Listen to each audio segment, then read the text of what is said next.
The Origins of Life, Waves of Love, Part 8.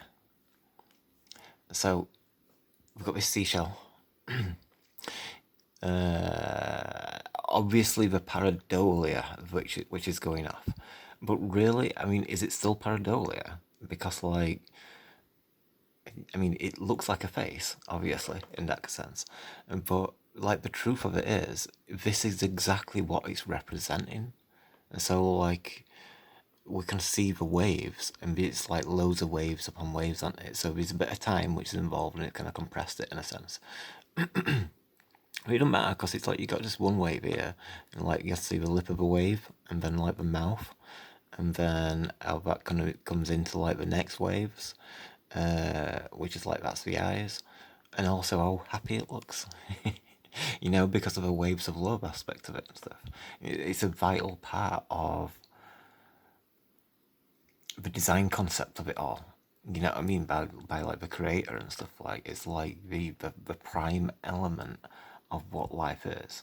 It's like if you ask a scientist what life is, and it'll go into like loads of detail about cells, single-celled amoebas, or what and all these kind of things.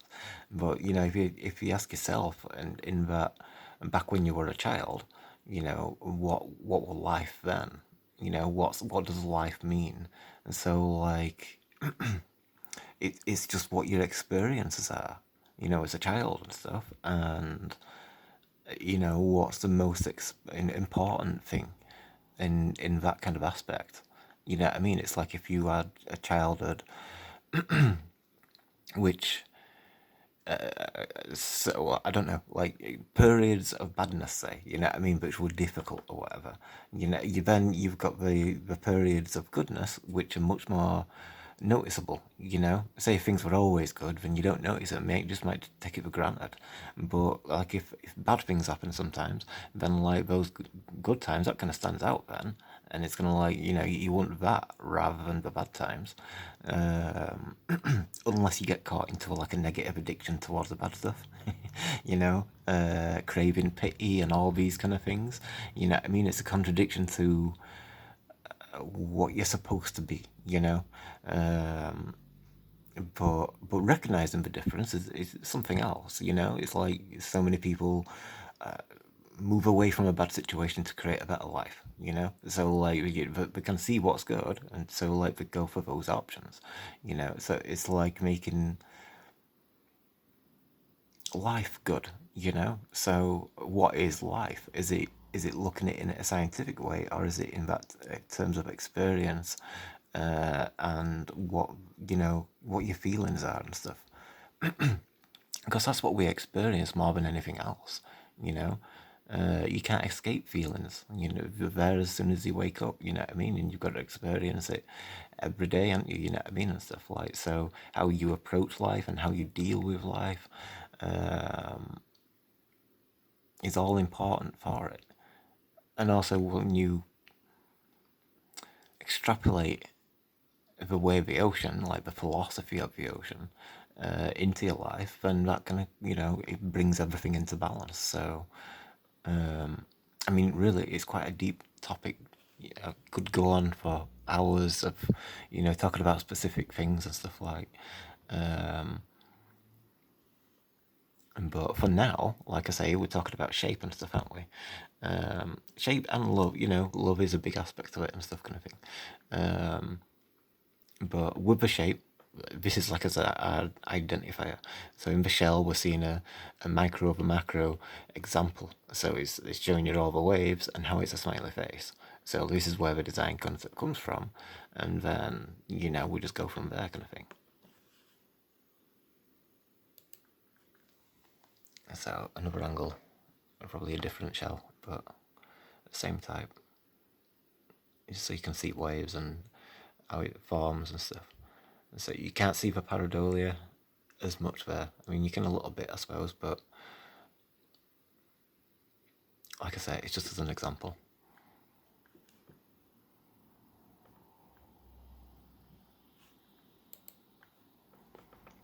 So we've got a piranha skeleton, and does it look familiar? It should do, shouldn't it? You know, we've got like as typical S shape or as hump of his wave. All the lines that come off it in different directions. As coning fold over up a wave where it makes all the ribs. And then another wave going forward. So if we compare it to that one, we're seeing the same thing.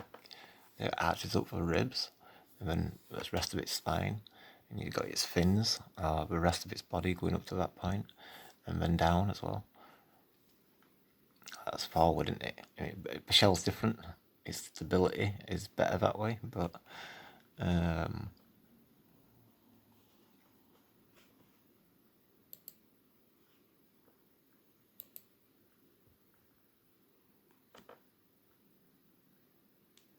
yeah, we're seeing the same thing though. See how individual sections of the spine. So all the water pictures we showed. So showing all the lines and how it moves. So that's like the energy. So that's why the energy is the water could feel that. So it's like, you know, it can recreate it. And that's like, you know, the example of the energy kind of being reproduced. And again, like I say, like a micro of a macro, it's showing you the ocean. But in the form of a life form, or a skeleton in this case, but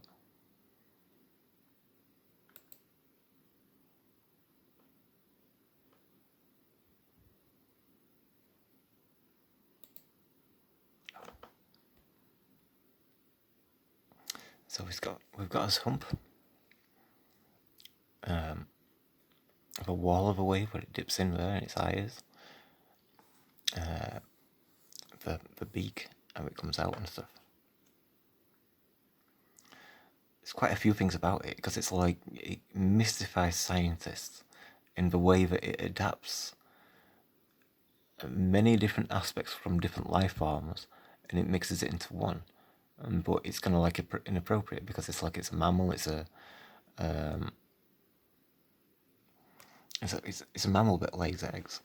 You know, I mean, it's kind of like quite. I don't know. There's quite a few things that are versatile. I can't remember what they all were,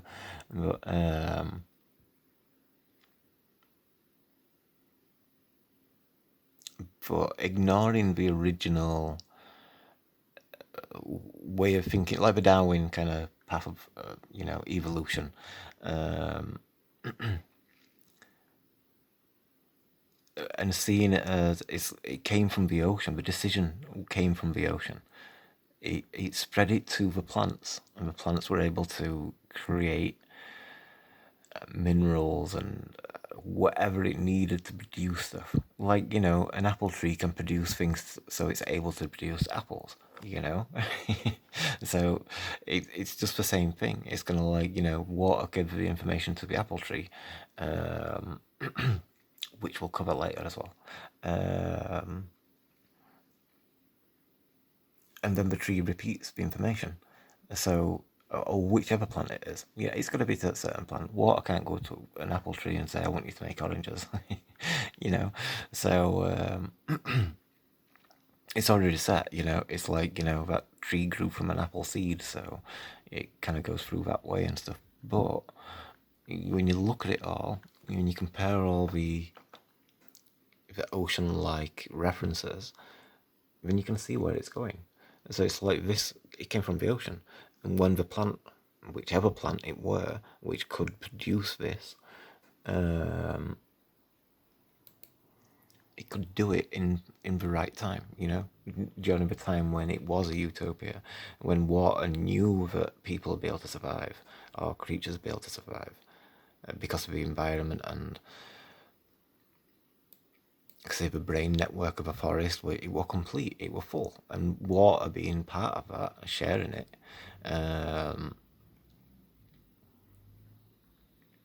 see, it's a big part of it, you know what I mean? Because the trees, we've got water is one of the elements, but then trees, that is a representation of Earth, the physical side of things. And you can see the water patterns, which we've covered in previous episodes, and how it's emulating that. How water is its DNA, basically. You know what I mean? So it's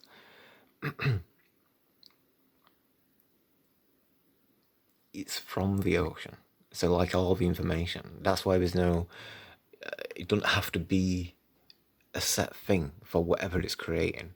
You know what I mean? So it's like it's half duck, half mammal in one way of looking at it. Half duck, half beaver.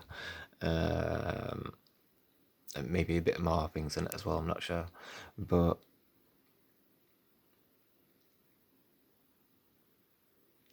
like I said, it's from the ocean, so the information is irrelevant.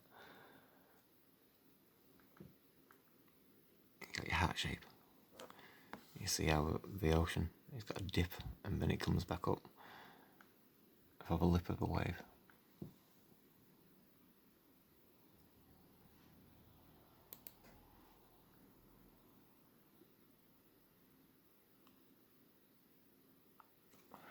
Each of these being like the waves as well. And see, it's almost like a crocodile or a turtle. You see, when we were talking about like the turtles and isopods, we've got like that dome, and then it slopes back off. It's like it looks like it's carrying that kind of shape.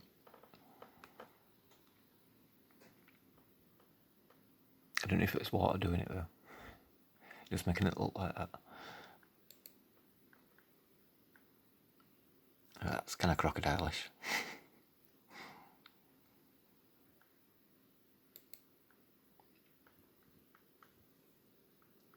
You've got some crocodiles for the humps of the water,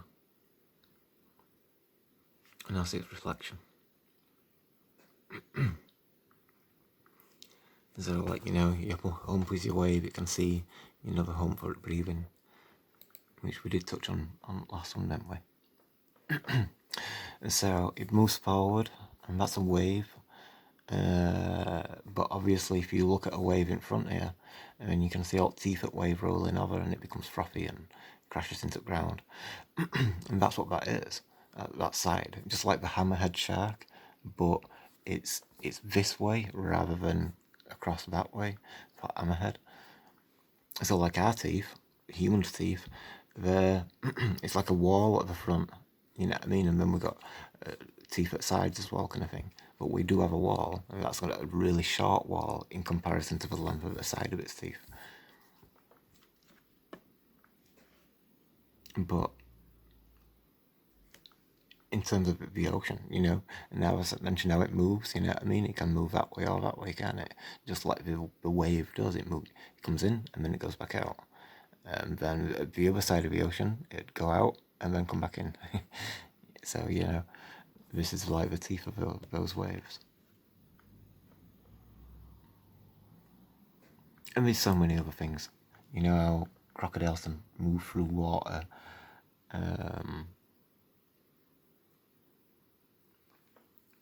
For it to have the information to be able to move through water, like, and to be undetected by other creatures. Where has it learned that from? How did it kind of evolve that, in that general Darwin way of thinking? But like when you compare it to like, the ocean, it's already got that information, so it's experienced going over rocks and whatever, the bottom of the ocean stuff, kind of thing, any currents and stuff. Or on shore, where it's all drawing back out. It knows what it all feels like. So it's just reproduced the information. And we can see it in its physicality on all the animals we've been looking at.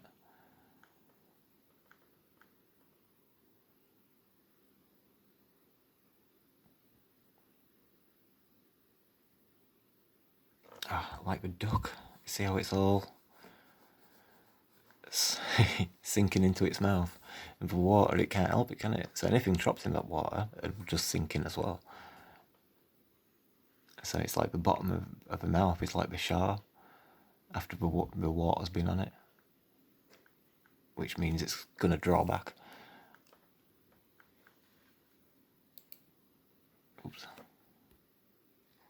So going back onto this pareidolia, we're not seeing a face, we're seeing the ocean.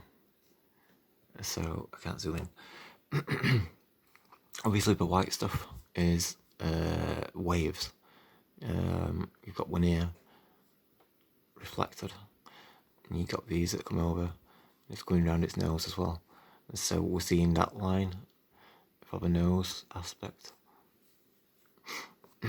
As it's changing direction, it's kind of like you've got the wave which is coming over the head, and then you've got the wave which is coming out with the tooth of the wave being its beak, and then the roll of a wave. It's connected to the brow, so it's bent the image. So you get two waves colliding quite often and all these kind of things. So it's much more likely that it's just two waves which are kind of colliding. And then obviously another wave which is crashed, and all the froth which is like trailing behind.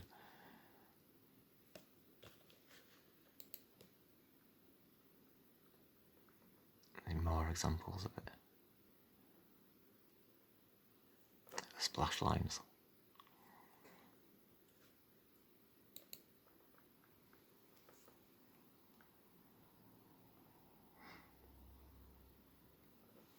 I saw it on these before. Obviously it's head. It's beak. See, the colours are different, so it's a little bit more difficult to spot it as such. So that's like the wall of a wave, the dark area. You know, there's like froth involved and all that kind of stuff. So it can be difficult to see it properly. It depends what you're looking, where you're looking, and it's the same on other one because you can see the brow. I mean, you can see it coming around there. There's another one here and there, around its eyes.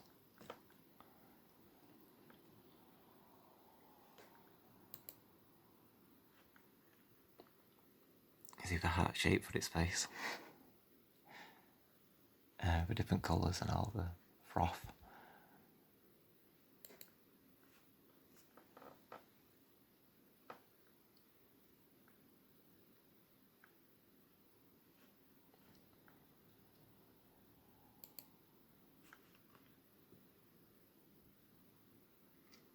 And then your yellow belly from all sand that's mixing into it.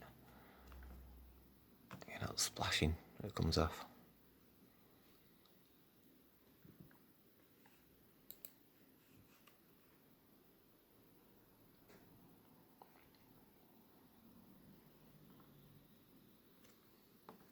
These lines here, it's another thing.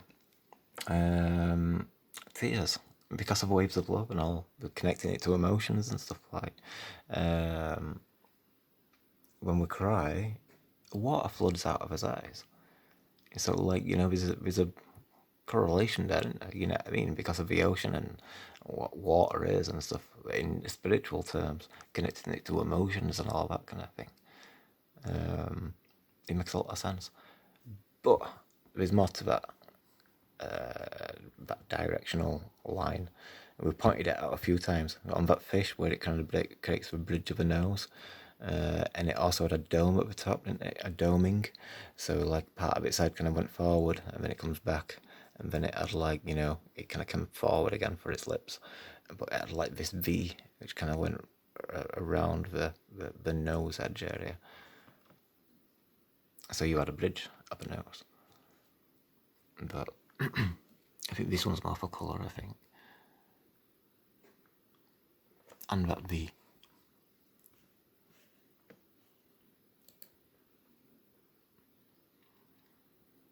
So this way, it's just one wave.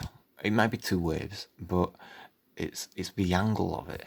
And there's a lot of creatures which have it at this angle. And so it's like the oceans, like I said, there's so many different creatures and so many different ways that the ocean can present itself, you know? It's like sometimes you get waves which are uniform and sometimes you get them where they're always crashing over each other and stuff. Sometimes they're coming to the shore parallel. Sometimes they're always at an angle, you know? It depends where you are and what the conditions are and whether the tide's coming in or out. um,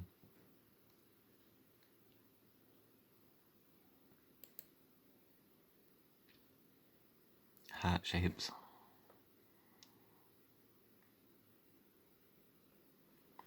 A centre line.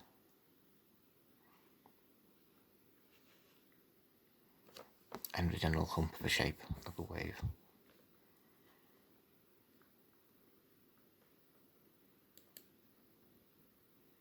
When they're young, they tend to be covered in froth.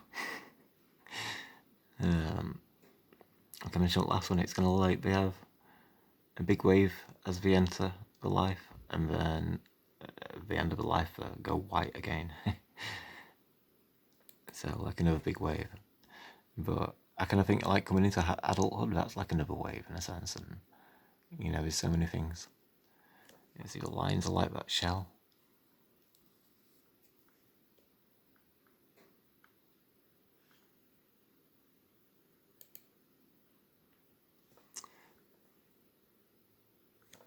I think on the side, it's that line, and it looks like a wave coming over. It's like the pictures that you got on the side of fish. So when we're seeing a picture of ocean on fish, is that what's going on with birds as well? It's kind of difficult to see a lot of them because there's so many different varied patterns and stuff, and it depends what position the wings in. But whilst it's in that position, it's horizontal, so it kind of made more sense. It's all waves.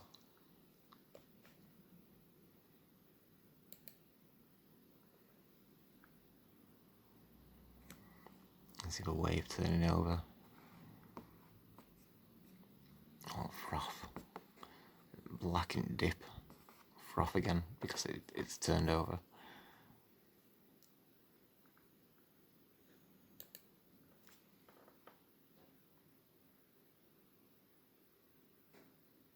That's another example of it. I mean, it's like they're quite difficult. So we've seen quite a few of the past, haven't we? So in really, you know, you should be able to see it anyway. So it's any of the white parts, which is like the froth of a wave, and any of the black parts is like the ocean area where it's it doesn't have to be black, but it's kind of created that depression where all power's coming. So it's like, you know, it's quite smooth there. Not that you can't get froth on those parts and stuff, but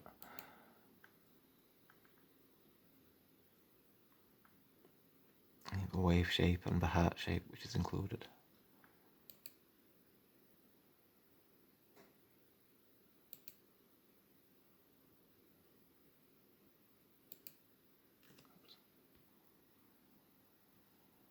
So back on gorillas, like the dome.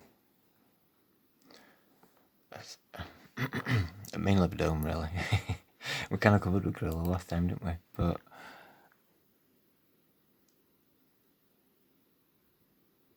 it's about the emotion and all that kind of thing. And wave shapes and nose, the heart shape.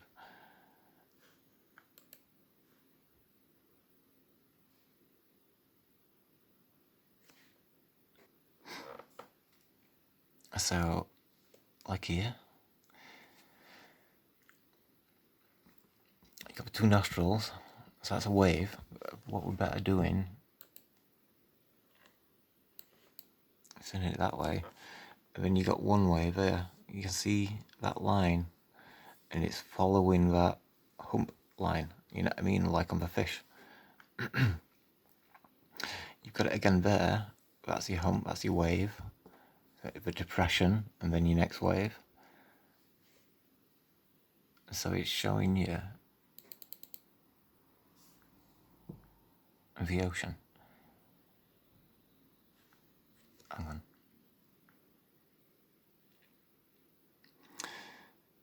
It's quite often like the mouth is set forward, the eyes are back, you know. So that's like one wave which has not got here, you know what I mean? So that's why that's forward. It's like the eagle's claws are coming forward, aren't they, to catch the prey, and then the tooth of a wave comes afterwards with a beak, and also the hump of its head, you know. and the shoulders.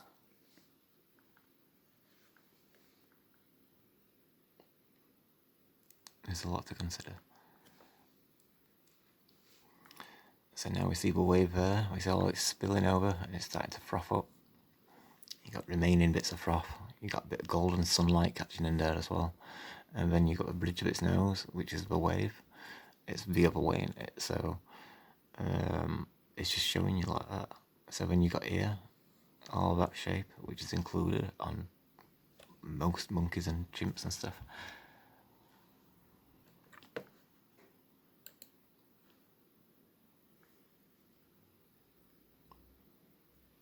So again, like, why would a mandrake have a blue nose? You know, and it's like, you know, now seeing all those lines on it as well, but kind of like those power, pressure lines that the ocean has and stuff. So how that's connecting to the nostril. Amongst the watery speckle pattern which comes into the fur, which you see the depression and the wave. It's like the shoulder is the next wave. It flows around.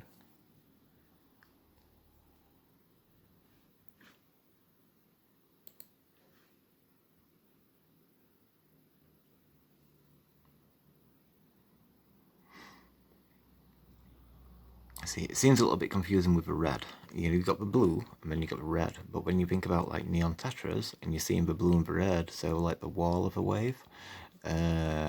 So can we zoom into this one? No. But you can see it dips down. That first part of red on each side. You got the blue, and then when it turns red, there's a canyon, and then there's another ridge, that bridge it knows, and then there's another canyon which is still red, and then at the top of the canyon it's blue again. So within all that area, that canyon is basically about the wall of a wave. But then, so it's got another wall of the wave this side, but that's just a reflection anyway. So the middle part is the roll of a wave. So it's included the wall and the roll at the same time to create a mandrake. Yeah. So then you've got the ridge of its brow as well, which is kind of like, you know, another example of how that wave comes over. Oh, the other wave, the wave for its brow. And then the yellow colour, which is mixing with sand and froth and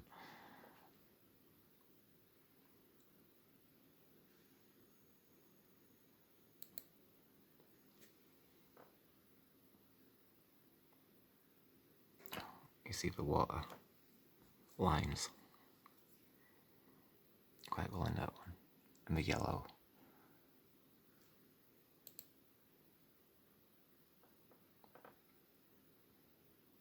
So all its fur is just another representation of water. I call the colours, it's quite a dark colour with all these white, golden colour almost, kind of flecks to it. The gold's a bit more richer around these waves. But you can see where waves are. So like your cheek, it's another wave. It's just going around the wave which is your nose. So you've got like a little Fibonacci eyebrows.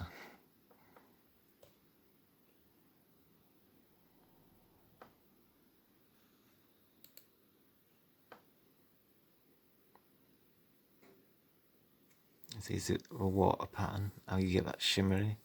It was like the wings on that moth with crocodile head. It's hair and rolls of a wave. So on this one, the wave, it's no longer just there. It's coming down here as well, which is going to like form part of its lip. So it's got it there. You can see the nostrils like connect to that one, and then how it connects to this kind of thing. So it's almost like it's turning into two waves again. Like the brow is one wave, the bridge is another, and then the lip, because it's going towards the lip. The nostrils are there, aren't they? But it does connect to the nostrils as well, because like the nostrils, they should be a tunnel, but comparing to some of these, it's where the tunnel opens and where all the froth is appearing there as well. I see it's also on the froth of the ear, so like where the ear's spinning, that's a tunnel, and all the white froth coming off it.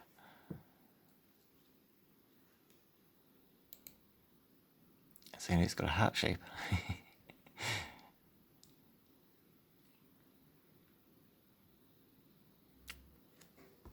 So, as you can see how that's changing, you look at it on like just the half of it, and you can see that wave. Obviously got another wave here, quite blue water, quick wall, another wave.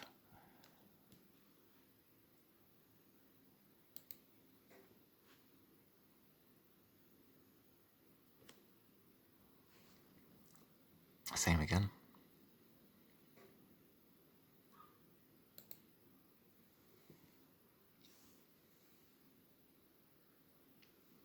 Another example. But this is like an all way down, so it's got like a proper beard. But you can see that V, well, it's a different V to what we're talking about from eyes.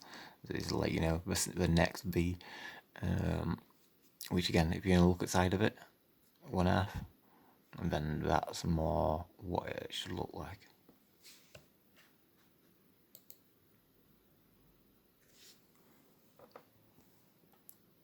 It looks like a wave.